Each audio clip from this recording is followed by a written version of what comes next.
सुप्रभात बच्चों। आज हम कक्षा 8 के सामाजिक विषय का भाग 3 सामाजिक एवं राजनीतिक जीवन का पाठ 1 भारतीय संविधान का आगे का प्रकरण भारतीय संविधान के मुख्य लक्षणों के बारे में पढ़ेंगे। तो देखिए, इससे पहले हमने देखा था कि जैसे हर खेल में नियम होते हैं वैसे ही समाज में भी कुछ नियम होते हैं और इन्हीं नियमों के कारण समाज का स्वरूप तय होता है और अलग अलग समाजों के बीच फ़र्क पता चलता है। तो ये नियम, ये कानून जिस दस्तावेज़ में लिखे होते हैं उसे हम संविधान कहते हैं।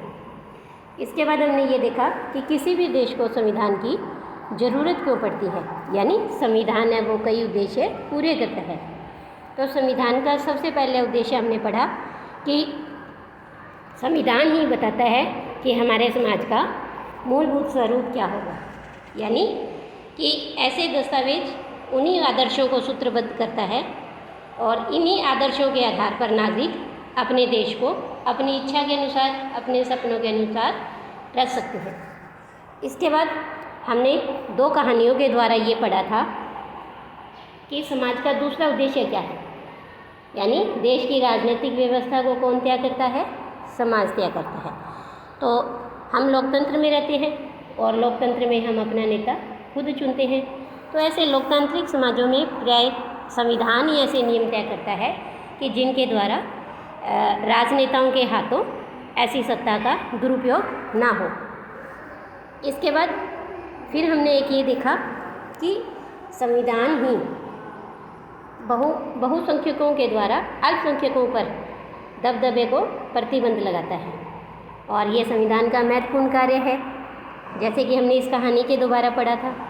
फिर हमने देखा संविधान का तीसरा उद्देश्य कि संविधान क्यों होना चाहिए और इसका महत्वपूर्ण कारण था कि हम खुद को अपने आप से बचा सकें, यानी कि कई बार क्या है, ऐसे विचार हमारे मन में आते हैं या हम किसी मुद्दे पर बहुत तीखे ढंग से सोचने लगते हैं और ऐसी सोच हमारे हितों के लिए नुकसानदेह होती है।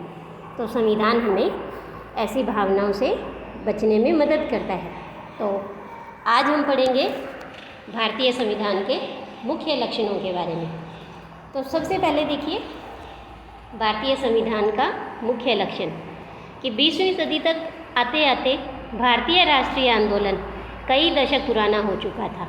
तो देखिए, भारतीय राष्ट्रीय आंदोलन से यहाँ तात्पर्य है कि ये जो आंदोलन है ये 19वीं शताब्दी में शुरू हुआ था और इस आंदोलन में हजारों मर्दों ने, औरतों ने ब्रिटिश शासन से यानी अंग्रेज़ों से लोहा लेने के लिए इकट्ठा हुए थे और इसी आंदोलन के कारण 1947 में भारत को आज़ादी मिली थी। यानी कि जो ये राष्ट्रीय आंदोलन है ये 20वीं सदी तक आते आते पुराना हो चुका था। तो स्वतंत्रता संघर्ष के दौरान राष्ट्रवादियों ने इस बात पर विचार किया कि हमारा आज़ाद भारत है वो किस तरह का होना चाहिए। तो ब्रिटिश शासन के अंतर्गत उन्हें जिन नियमों को मानना पड़ता था वे उन्होंने खुद नहीं बनाए थे। औपनिवेशिक राज्य के लंबे अत्याचारी शासन ने भारतीयों के सामने इतना ज़रूर स्पष्ट कर दिया था कि स्वतंत्र भारत को एक लोकतांत्रिक देश होना चाहिए, यानी कि देश के लोगों का ही शासन होना चाहिए। क्योंकि इससे पहले क्या है, भारत पर अंग्रेज़ों के नियम चलते थे, अंग्रेज़ों के कानून चलते थे, इसीलिए उन्हें ये लगा कि स्वतंत्र भारत के अंदर लोकतांत्रिक शासन होना चाहिए। अब उसमें प्रत्येक नागरिक को समान माना जाएगा और सभी को सरकार में हिस्सेदारी का अधिकार भी होगा। इसके बाद यह तय करना था कि भारत में लोकतांत्रिक सरकार का गठन कैसे किया जाए और उसके कामकाज के नियम क्या हों। यह काम किसी एक आदमी के वश का नहीं था और इसमें लगभग 300 लोगों ने योगदान दिया, जो कि 1946 में गठित की गई संविधान सभा के सदस्य थे। जैसा कि इससे पहले हमने संविधान सभा के गठन के बारे में पढ़ा था। तो भावी संविधान के निर्माण के लिए अगले 3 साल तक संविधान सभा की बैठकें होती रही। तो ये देखिए कि संविधान सभा के कुछ सदस्य हैं और इन सदस्यों के बीच एकता की ज़बरदस्त भावना थी और भावी संविधान के एक एक प्रावधान पर जमकर चर्चा हुई और सभी लोग सहमति विकसित करने के बारे में गंभीर थे। ये उपरोक्त चित्र में आपको बिल्कुल मध्य में ये सरदार वल्लभ भाई पटेल दिखाई दे रहे हैं, जो संविधान सभा के एक महत्वपूर्ण सदस्य थे। इसके बाद कि संविधान सभा के इन सदस्यों के सामने एक बड़ी जिम्मेदारी थी कि हमारे देश में कई समुदाय थे, उनकी ना तो भाषा एक थी, ना एक धर्म था और ना ही एक जैसी संस्कृति थी। वैसे भी जब संविधान लिखा जा रहा था उस समय हमारा देश भारी उथल पुथल से गुजर रहा था। भारत और पाकिस्तान का बंटवारा लगभग तय हो चुका था। कुछ रियासतें तय नहीं कर पा रही थी कि उनका भविष्य क्या होगा, यानी वे किधर जाएंगी। तो जनता की सामाजिक और आर्थिक स्थिति भयानक थी। संविधान सभा के सदस्यों के सामने ये सारे मुद्दे थे, लेकिन उन्होंने अपने इस ऐतिहासिक दायित्व को बहादुरी से पूरा किया और देश को एक ऐसा कल्पनाशील दस्तावेज दिया जिसमें राष्ट्रीय एकता को बनाए रखते हुए विविधता के प्रति गहरा सम्मान दिखाई देता है।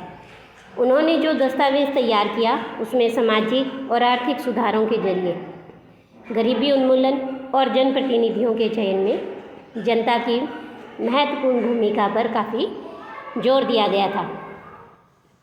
यानी कि आगे के हिस्सों में भारतीय संविधान के कुछ मुख्य आयामों का उल्लेख किया गया है और इन बातों को पढ़ते हुए विविधता, एकता, सामाजिक और आर्थिक सुधार और प्रतिनिधित्व से संबंधित उपरोक्त चिंताओं को लगातार ध्यान में रखिए, जिनसे इस दस्तावेज को लिखने वाले जूझ रहे थे, और इसे समझने की कोशिश करें कि उन्होंने स्वतंत्र भारत को एक शक्तिशाली लोकतांत्रिक समाज बनाने के उद्देश्य को पूरा करने के साथ इन चिंताओं को किस तरह से हल किया।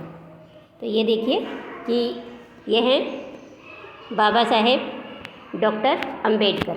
इन्हें भारतीय संविधान का जनक कहा जाता है। डॉक्टर अंबेडकर का विश्वास था कि संविधान सभा में उनके हिस्सेदारी से अनुसूचित जातियों को संविधान के प्रारूप में कुछ सुरक्षात्मक व्यवस्था मिली है, लेकिन उन्होंने यह भी कहा था कि भले ही कानून बन गए हों, अभी भी अनुसूचित जातियां बेफिक्र नहीं हो सकती, क्योंकि इन कानूनों का संचालन सवर्ण हिंदू अधिकारियों के हाथों में ही है। इसीलिए उन्होंने अनुसूचित जातियों से आह्वान किया कि वे सरकार के अलावा लोक सेवाओं में भी बढ़ चढ़कर शामिल हों, यानी कि वो अध्ययन करें और ऊंची नौकरियां प्राप्त करें।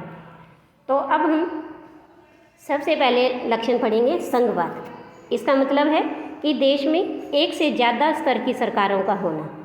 हमारे देश में राज्य स्तर पर भी सरकारें हैं और केंद्र स्तर पर भी हैं। पंचायती राज व्यवस्था शासन का तीसरा स्तर है और इसके बारे में हमने कक्षा 6 में पढ़ा था, और कक्षा 7 की किताब में हमने राज्य सरकार के कामकाज को देखा था कि यानी राज्य शासन कैसे करता है, आपको याद होगा। और इस साल हम केंद्र सरकार के बारे में पढ़ेंगे। तो भारत में इतने सारे समुदायों की उपस्थिति का सीधा मतलब यह था कि यहाँ शासन की एक ऐसी व्यवस्था विकसित करनी होगी जिसमें राजधानी दिल्ली में बैठे मुट्ठी भर लोग पूरे देश के फैसले ना लें।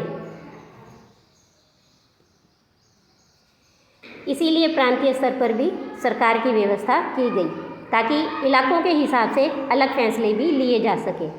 भारत के सभी राज्यों को कुछ मुद्दों पर फैसले लेने का स्वतंत्र अधिकार है।